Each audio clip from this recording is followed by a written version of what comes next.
జై శ్రీరామ్. నేను మీ Dilip, triple D YouTube channel. Thumbnail చూశారు కదా, నా అన్వేష్కి పెద్ద బొక్కబడింది. ఈ మాట ఎందుకు, ఈ తమ్నేల్ ఎందుకు పెట్టానంటే, లేటెస్ట్గా జరుగుతున్న వివాదం గురించి మనం ముందు మాట్లాడుకోవాలి. లేటెస్ట్గా ఏం జరుగుతుంది వివాదం? ఆ శివాజీ గారేమో ఆడవాళ్ళకి మంచి మాట చెప్పాలి, వాళ్ళ బట్టలు బాగా వేసుకోవాలని చెప్పి, సామాన్లు ముండలు అని చెప్పేసి రెండు ఏదో తప్పుడు మాటలు మాట్లాడాయని చెప్పేసి వివాదం చేశారు. రచ్చ రచ్చ చేసి వదిలిపెట్టారు. ఆయన దొరికిన రెండు తప్పుల మాటలకి ఆయన ఏదో నేరం చేసినట్టు, ఉరి తీసేసేంత పెద్ద తప్పు చేసినట్టు ఫీల్ అయిపోయి వాళ్ళు ఏదో వివాదం చేశారు. ఆ వివాదం ఏదో వాళ్ళు చేసుకుంటున్నారు కదా అని చెప్పేసి మనం వదిలేస్తే, ఈ నా అన్వేషణ వచ్చేసి ఆ వివాదంలోకి మన సీతమ్మని లాగాడు, ఆ వివాదంలోకి మన ద్రౌపది దేవిని లాగాడు. వాళ్ళకి ఏదో జరిగినాయంట, పురాణాల్లో ఏదో బూతులు మాట్లాడాడు వాళ్ళని. ఆ నా కొడుకు నా అన్వేష్ గాడు వాడే అసలు వాడికి బుద్ధి జ్ఞానం ఉందో లేకపోతే మన శాస్త్రాల గురించి, మన ధర్మాల గురించి తెలుసో తెలియదో, మన పురాణాల గురించి నాకేం అర్థం కాదు.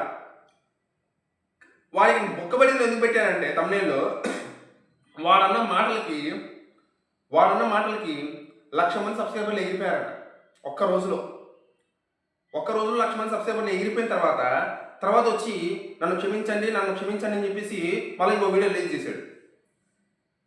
దయచేసి ఈ నా అన్వేష్ అనేవాడిని నా తరపున, అందరి తరపున, మన హిందూ తరపున, అందరి తరపున నేను ఒకటే కోరుకుంటున్నాను. దయచేసి వానికి మీరు ఎవరైనా సబ్స్క్రైబర్స్ ఉంటే వాడిని అన్సబ్స్క్రైబ్ చేసేయండి. ఇలాంటి దేశద్రోహి, ఇలాంటి ధర్మద్రోహికి సబ్స్క్రైబ్ చేశారంటే, సపోర్ట్ చేశారంటే మీరు దేశద్రోహులే, మీరు ధర్మద్రోహులే. ఇలాంటి వాడిని చెప్పుచ్చు కొట్టాలి, పరిగెత్తించి కొట్టాలి. మన ప్రభుత్వం ఇండియాకి తీసుకొచ్చి ఉరి తీయాలి. నాకైతే అదే అనిపిస్తుంది. వాడు అన్న మాటలకి నిజంగా రక్తం మరిగిపోద్ది. చెప్పాలంటే నాకు రక్తం మరిగిపోయింది. నా అన్వేష్ అనే వాడికి ఇంతకంటే పెద్ద శిక్ష పడాలి. 1,00,000 మంది కాదు, వాడికి కూడా సబ్స్క్రైబర్స్ అందరూ వెళ్ళిపోవాలి. వాడికి యూట్యూబ్ అని బ్లాక్ చేసి పడేయాలి. అప్పుడు కానీ బుద్ధి రాదు అదొకటి. నాకు అంత కోపం వస్తుంది వాడిని చూస్తుంటే, వాడి మాటలు వింటుంటే. దీని గురించి స్పందిద్దామని, వాడికి పడిన బొక్క సరిపోదు, ఇంకా పెద్ద బొక్క పడాలి. దీని గురించి నేను మాట్లాడదామని వీడియో చేస్తున్నాను.